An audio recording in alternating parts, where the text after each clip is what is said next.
Hello, my name is Hayden Smith, and the organism I will be presenting is the grasshopper. So, the common name of this animal is the grasshopper, and the scientific name is Califera, which is also the name of the suborder they belong to. So, a grasshopper's natural habitat consists of ones with abundant vegetation, such as grasslands and meadows, just like the one pictured on the slide.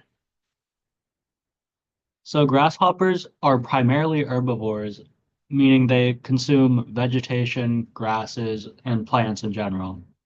However, there are some instances where grasshoppers will consume dead animal tissue or waste if there is a lack of plant life in that area. So grasshoppers are prey for birds, spiders, other insects, reptiles, and small mammals. And they try to escape these predators using two different tactics primarily. One being camouflage to blend into their surroundings to hide from predators, and the other one kind of being the inverse of that.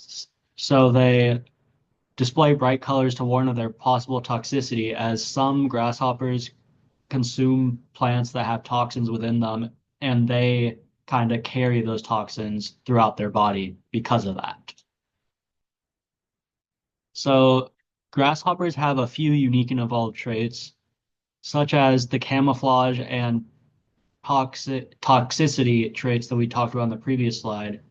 They also have abnormally strong hind legs to where they can jump with the force of up to 20 times their body weight as attempts to escape from predators. They also have the very interesting evolved trait of having a life cycle consisting of incomplete metamorphosis. As you can see, they have in this diagram over here, they molt 5 different times as they mature into an adult.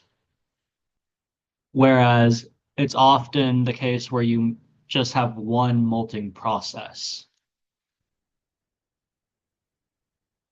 So this organism is within kingdom Animalia, phylum Arthropoda, order Orthooptera, and suborder Califera, which again is also their scientific name. So that's pretty cool. So I'm not going to show this video, but this is a link to a video about the grasshopper, which is actually really interesting, so I'd recommend you watch it if you can. And grasshoppers are important to their ecosystems for three key reasons. First, they ensure that there is no overgrowth of vegetation due to their role as herbivores in ecosystems to where they can consume an abundance of vegetation so that there is no overgrowth.